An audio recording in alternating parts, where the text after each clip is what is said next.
I'm going to, I'll ask Higyu to hand out the last year's midterm exam sample. And you can see what kind of a problem. It's not going to be big difference. So, well, of course, some differences has to be there. But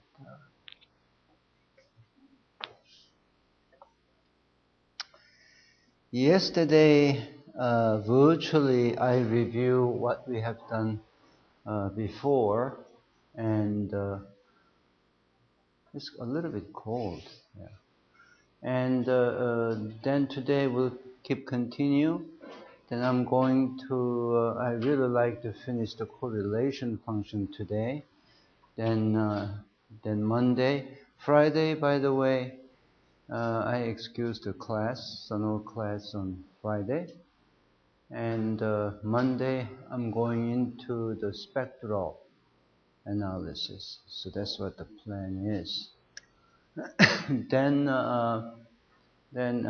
as I complete the spectral analysis, then going into the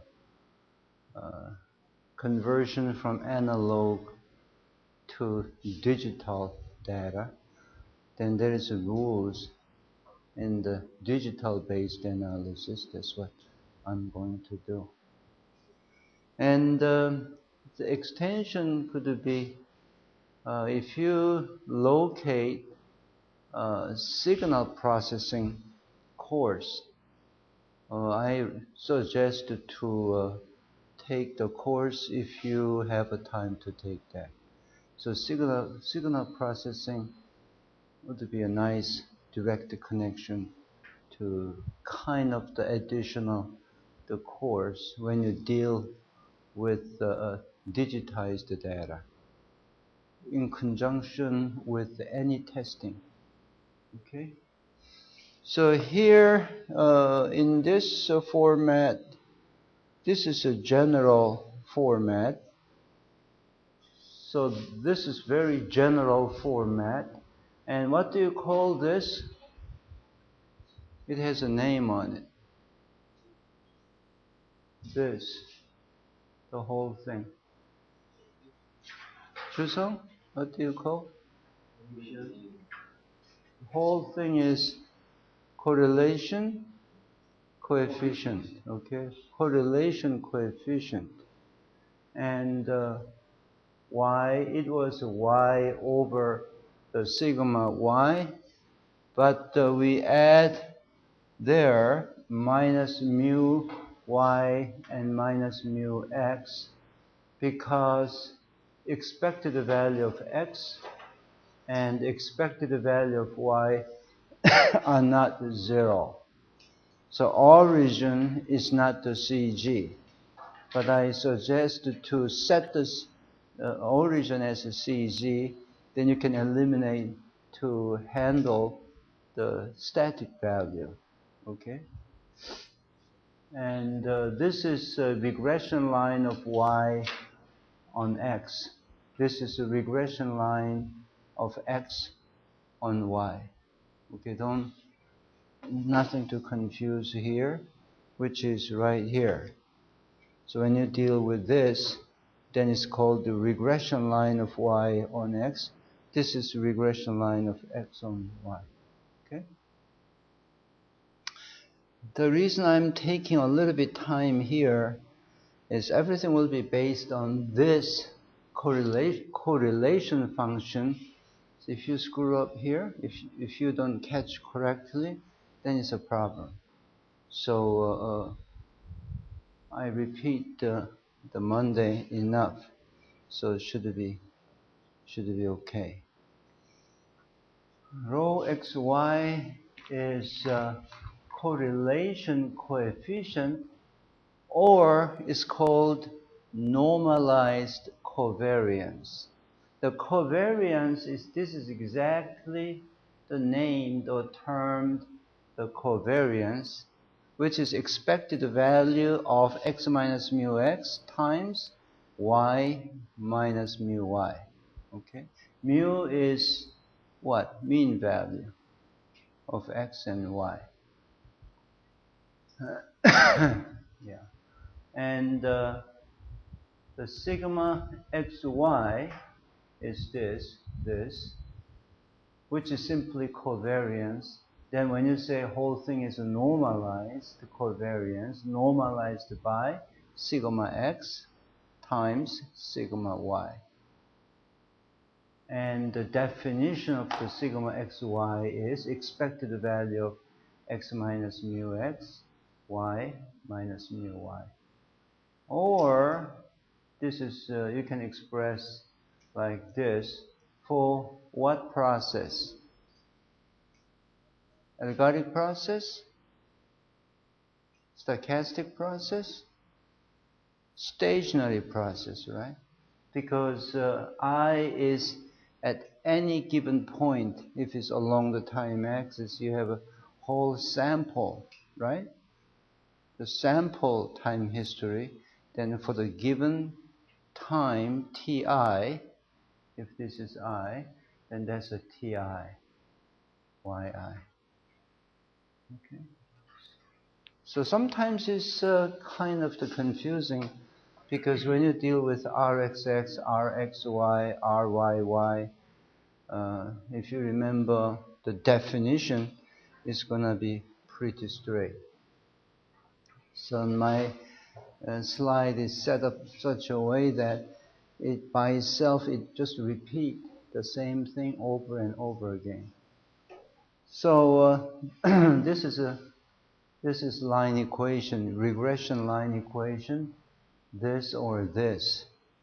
And range, what this is showing is a range of the row xy. So that's what it's showing here. Then a few pages later, you will see the proof. And I'm showing also proof, but I want you to really do as exercise problem. Because same concept, same approach, I'm going to use it for spectral calculations, things like that. So this is the left-hand side term, y minus mu y. My is same as mu y. It's a mean value over sigma y. And this is x minus mu x over sigma x. So rho xy, rho xy is equal to plus 1, which is really slope, 45-degree angle. This is minus 1 in that direction. When regression line is like this, which is equal to 0. And here, this is equal to 0. Okay, y is equal to 0, x is equal to 0. In that situation, its spread is pretty random. Okay, zero correlation between x and y. This is a perfect, two cases, perfect extreme, plus 1 and minus 1. So range of rho xy is minus 1 to plus 1. That's the range it shows here. This is a proof. The range of the rho xy, correlation coefficient. One of the questions students always asked me was, how did you start from here? And my answer is, you answer that question. That's my answer. Here, you are dealing with x minus mu x, you are dealing with y minus mu y. So you have to square it, because if you look at carefully, you are dealing with the rho xy, which is multiplication of two variables. So it's not the pure invention. If you use ones, then you are getting comfortable. A and B are the real constant, not the complex constant. It's a real constant. then just you try out. Let's say square it. Expected value of the square. So it has to be greater or equal to 0. So a little bit tricky part here. Then what I do is just expand this expected value, apply expected value here, here, here. These are three terms are nothing but just a square. This the parenthesis is square. Then you square first term. This is second straight. Expand the inside of E. Then now, then you have to be careful here. And the EAB carries as is. And expected value of x minus mu x multiplied by y minus mu y is equal to as is. There's a sigma xy, which is covariance. Okay, by definition. And last term is b square. This is sigma y square, y variance. Okay, still greater or equal to 0. And now you have to prove this. This is a quadratic equation with respect to a over b. Okay? So you divide by all this by b square. If you divide by b square, this becomes a sigma y square. This guy becomes 2 times a over b sigma xy. So if I say that one, I think some of you sees already why it does that. So this is a totally, this is A is real value. Plus bx plus c is equal to y. These are quadratic equations, right? And if you draw the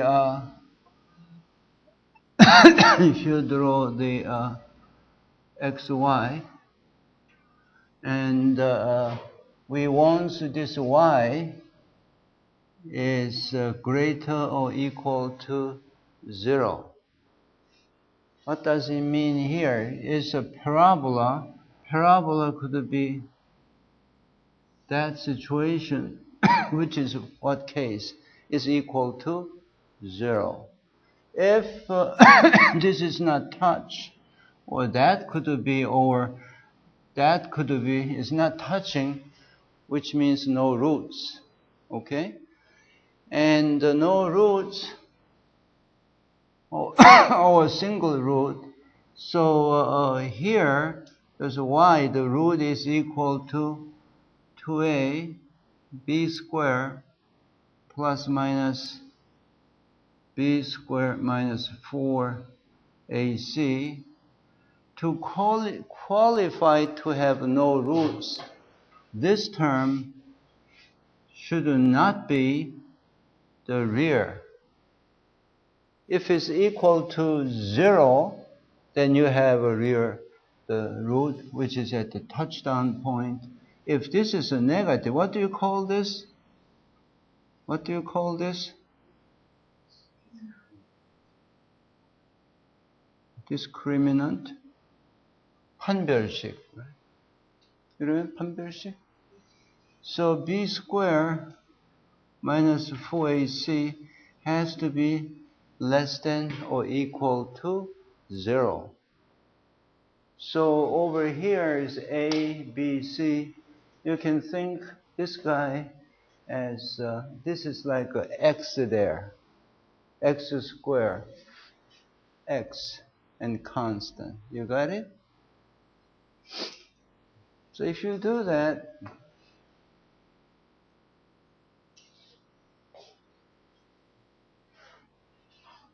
discriminant is 4a squared minus b squared minus 4ac. and this is what you have. Then you can move this guy to the other side of inequality.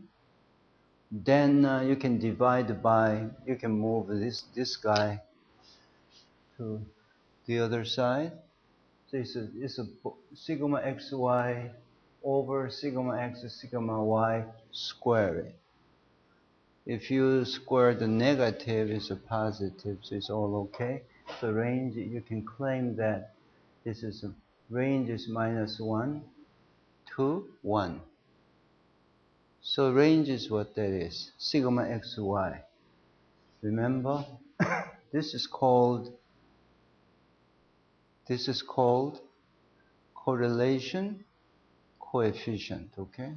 Or covariance, normalized covariance. I keep saying because when you hear first time, it doesn't register in the brain. So that's what the range is. Of course, if it's equal to 0, then xy has no correlation. Okay? Any questions here? Okay.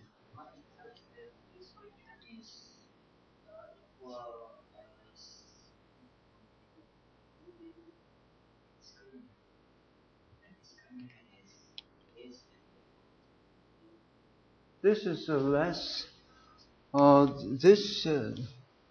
This one, if this is greater than 0, then that's the situation. It has a real root. The root there. It has a real root. Because if this is greater than 0, okay, then it has a 2 root. B plus this, B minus that. You have a real root. If it doesn't touch here, inside has to be imaginary part. Doesn't have the real root. That's what we want, because we want to have a greater or equal. If this is equal, this is the equal part, then what happened? To be equal, which means touch the right here. Or it could be, it can touch here, it can touch here. Okay? If it touches here, this is 2 root. But it can have something like this, or this is 1 root. This is pretty well known parabola, quadratic equations, basic criteria.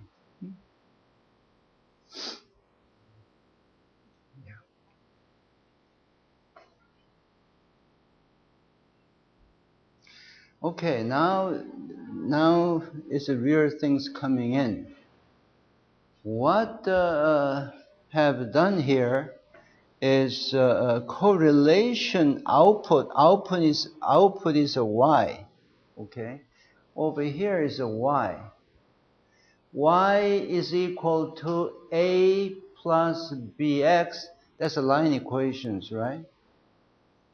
That's a best fit line equations. Equation of line, y is equal to a plus bx. Or you can say ax plus b, whatever. Then inject the noise in there. Noise is n. Any system, then you can really fit the straight line approximation by the regression analysis. Then I want to see when there is a noise, then how it affect all the statistical parameter. How does it coming in to output response? Output is a y. So output is a y, but we have to add a noise in there. In reality, noise happen to be there. Okay, we start from y is equal to the something like a plus bx, no noise. Then we drop the noise in there. the base floor is really shaking because of the motor. Okay, then motor is independent from the vibration which is coming from some other source, which also induce the vibration to the output location. So this is a noise. But one assumption I have was independent noise. What does it mean, independent? It's not coming from X, the given excitation. It's coming from the third source. Okay, there is a lot of such situations. Another reason is to make a problem set simpler first. Okay, so it said over here, mu n. What's a mu? Mean value of n, noise. The mean value of the noise is 0. Usually start right.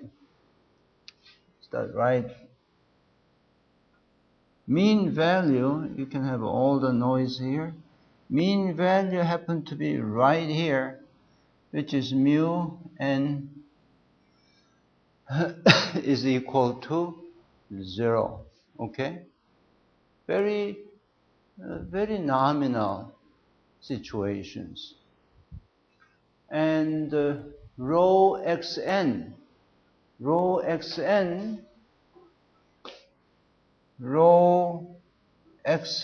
what does it mean rho xn is equal to 0? Noise and input excitation variable x has no correlation, independent each other. It's not coming, x is not coming from the noise. Noise is not coming from the x. Completely independent. It's called correlated variable. Uncorrelated, I'm sorry. X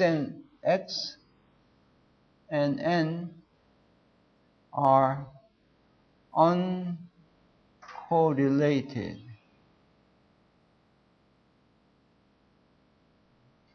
Before you marry, you and your girlfriend, Yachin, has no relation.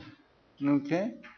When you get the wedding done, then it's correlated. Right now, uncorrelated. Okay? Exn is equal to 0. Why? That's a 0. Because it's uncorrelated. Uncorrelated.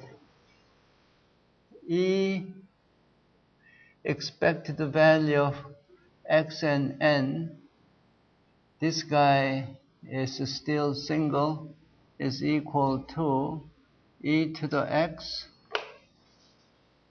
I would rather use bracket, e to the n. This guy is equal to 0 because that's the mean is equal to 0.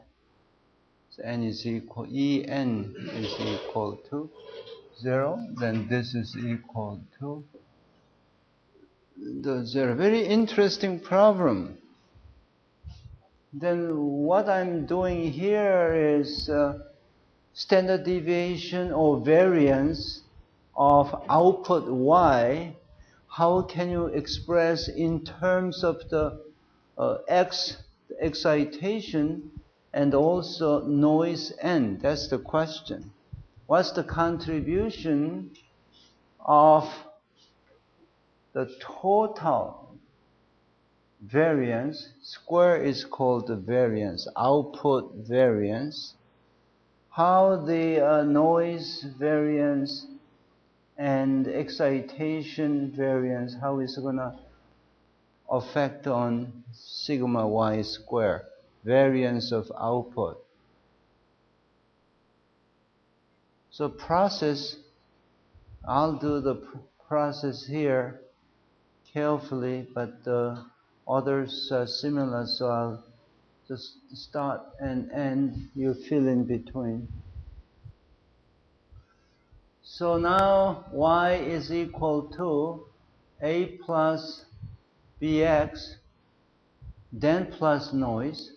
Then you take the expected value of y, then a expected value of a is equal to a, right? It's a constant. What about the bx? B is a constant. So you take outside of the e, then b times expected value of x, which is mu x. So b times mu x. What about e to the n? Expected value of n is equal to 0.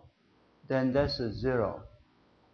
And I said here, this y is a noise, of course, statistically independent, which means uncorrelated. Now it's a b square, sigma y square. You take a sigma y square, it's a variance. The variance is expected value of y square, of course, minus mu y. This is y minus mu y. Clear? Then inside of the parenthesis, then you simply just open up. This guy, you simply open up inside. Then a cancels up, and bx, b mu x, so that becomes a b out from two parameters. So x minus mu x, that part is this guy and that guy, and this guy cancels up, then you have n and squares again. This is just a step-by-step the solution. Then now the whole thing square, which means this guy square plus n square plus 2 times b times this guy times n. That's what this is. Then you apply expected value. So it's a b square is a constant. You take outside of the e. So e applies to this. What do you call e to the parenthesis square? What do you call? Sigma x square. So sigma x square e square. That's the first term.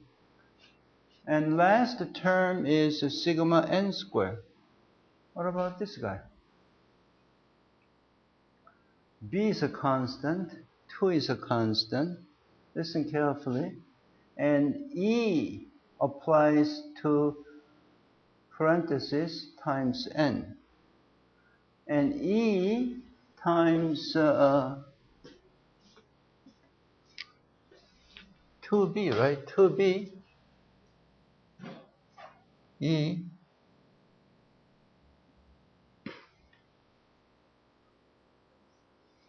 x minus mu x n. That's why you have second term. So 2b you open, then you have to apply this guy sequentially, x minus mu x n.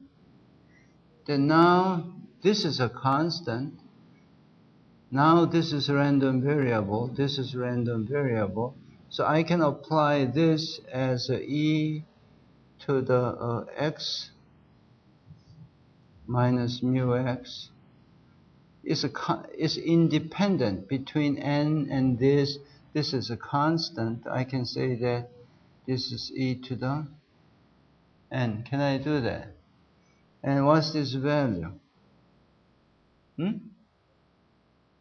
Gusto, what's this value?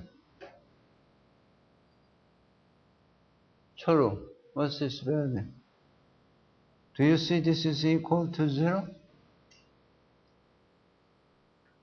Yongbin, you see it's 0. Yungyu, this is equal to 0? No? Okay, I'm going to open it. So, which is equal to e to the x minus mu x. Do you see that? Because constant e to the let's see, e to the mu x, this is constant. I can take them out. So which is equal to, I'm sorry, this is equal to mu x, right? This is mu x, right? And this guy is simply mu x, right? Minus, cancels out. And this guy is equal to, mean of noise is 0. I said mean of noise is 0. If mean of noise is not 0, then you have to carry on. So this is 0, which means second term is equal to 0. So first term and second term here, two term, and this guy is equal to 0 because x and noise are uncorrelated or independent. So as you look at it, first term, okay, Yongbin, take a look at here. This one is caused by what? X, right? This is purely caused by noise, right? So this is a variance. When you compute the variance of the response, y, it comes from some from the noise, some from the excitation. So for the noise, this is only for noise, right? So this is really response variance caused by the noise, right? And the first term is by the x.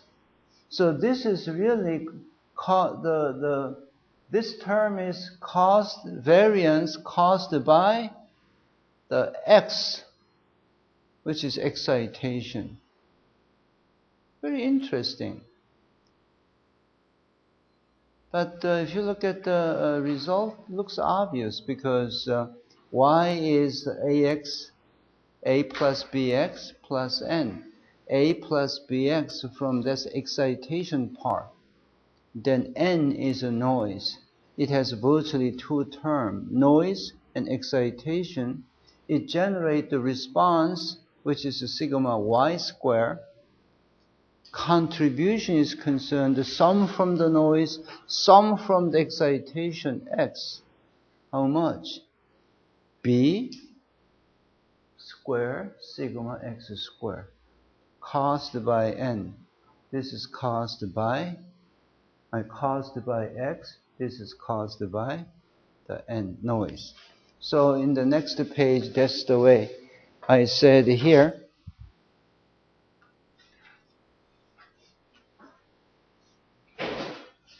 So the double here, column.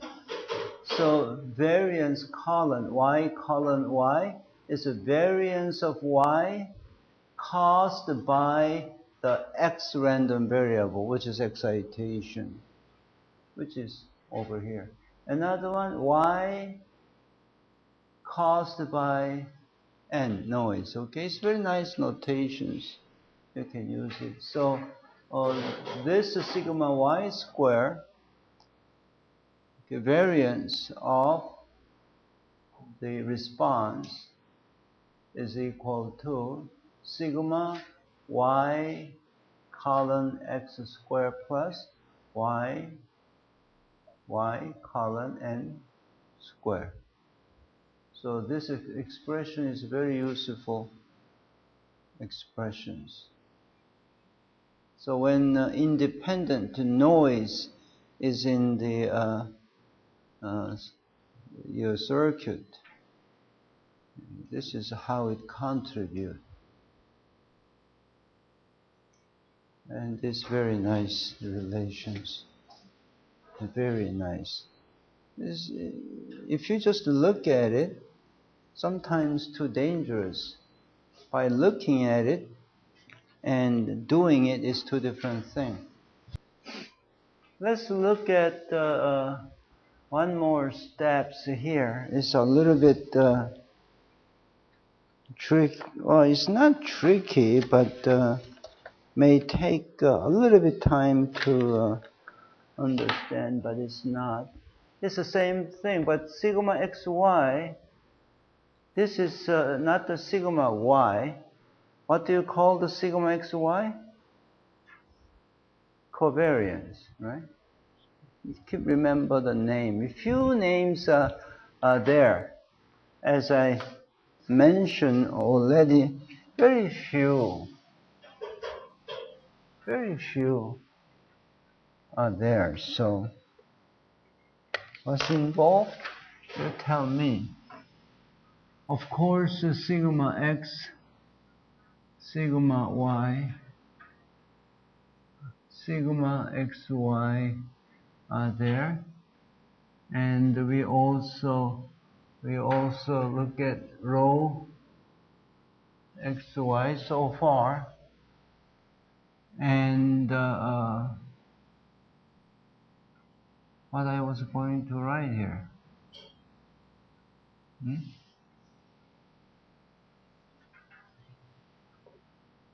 What I was going to write. R XX, R YY, R XY. Another parameter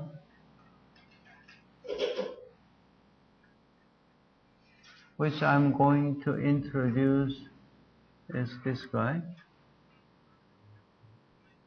Don't say, oh, how come they put the tau there?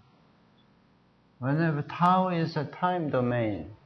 When you say time domain, then you have to make that definition different from there. So it's a time history domain. Time delay is, as you see, you will see that C, X, X. You know, this is about all. Okay, this is about all, but we'll see. Okay, we'll do a digest. This is like a universal kind of notation. C and R and rho. This is very universal notation. Sigma x, sigma y, sigma x, y, that stuff. So this is sigma x, y. You saw it. This is covariance. Covariance expression. Then x minus mu x is still there. As excitation is there. Y has a noise in there. It's a continuation. It's a noise in there.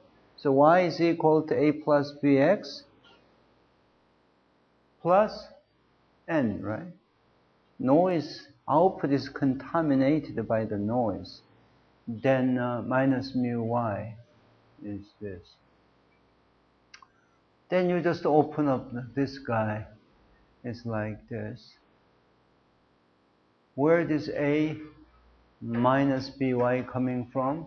Which is mu y. Mu y is what? Just to repeat the same thing that way. We are not going to screw up. So how do you, y is equal to a plus bx and what? plus n. So if you take the e, y, which is using notation, which is, we use mu y, which is equal to, if you just apply e to the here, which is a, right? Right? Plus b mu x plus mu n. But this guy is 0. So you have that relationship. So why this was y is equal to, yeah, it's simply by, right? Yeah. By, yeah. Because it's y minus mu y, right? So it has to be, when you have e to the,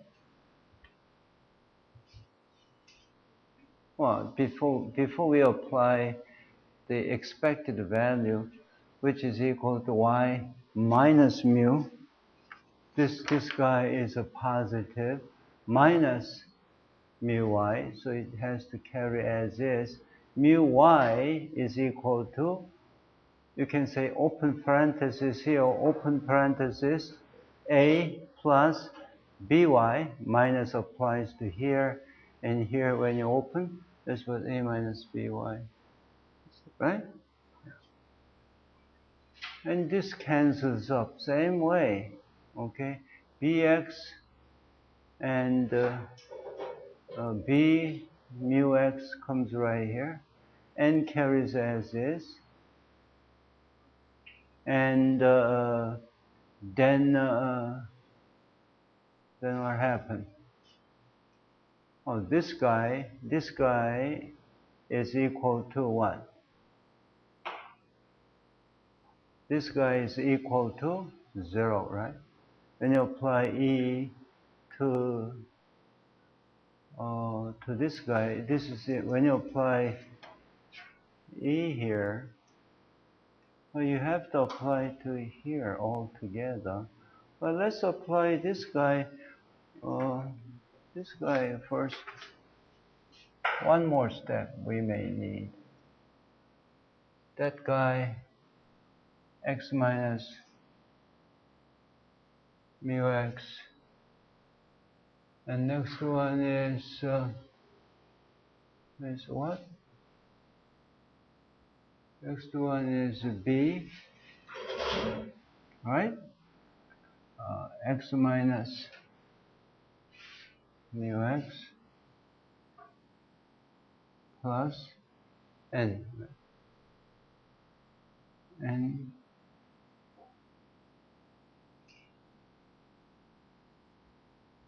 Is it correct? Yeah.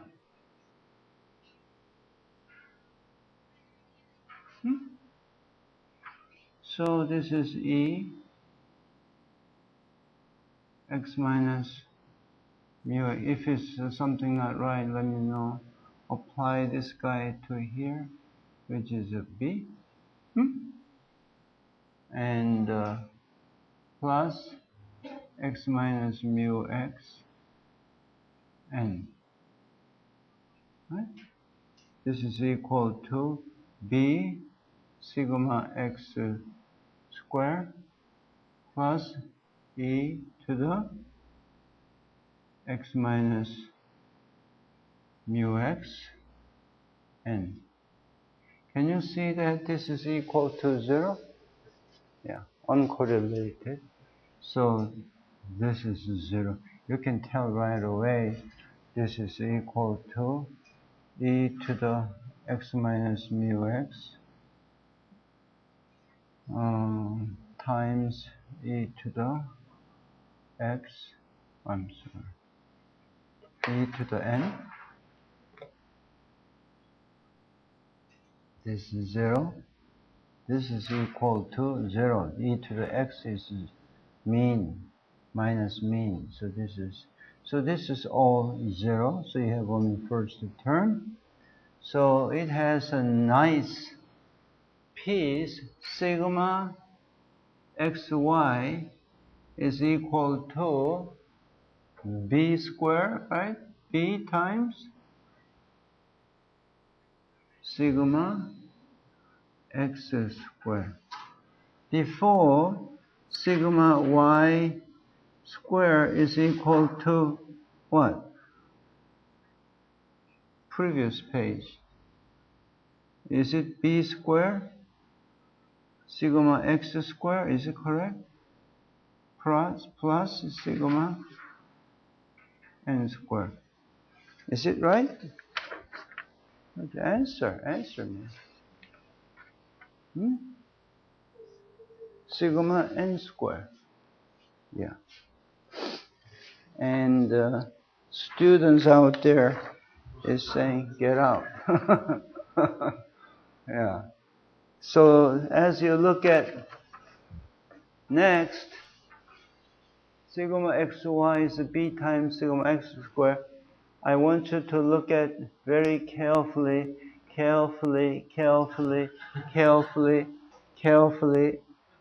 and derive that. It should be no problem. So right here, from here to here, you have to use the sigma xy expression. Sigma xy is equal to sigma, rho xy is equal to sigma xy over sigma x, sigma y. Then you will get that nicely. So this is very clear. Sigma y squared is equal to sigma n yn squared plus sigma y x squared is very clear. But this line, you derive it. In the, sorry to keep saying midterm exam, I'm going to give you some derivation item 2, which I want you to review. I said, do that, to derive this in the class. It's all coming back in the midterm. A few I ask you to derive, take a look at it. Alright, so I'll see you Monday. So I want you to review up to 21 page 21, which I was going to finish, but before the spectral density function, I want you to review, finish, okay? You review by Monday morning. So then I can start giving you a lecture. Of course, cover the correlation, rest of the correlation function. Then Monday I can get into spectral density functions, which is really Fourier transform of these correlations, okay? Okay, so 152. So it's done. I'll see you Monday.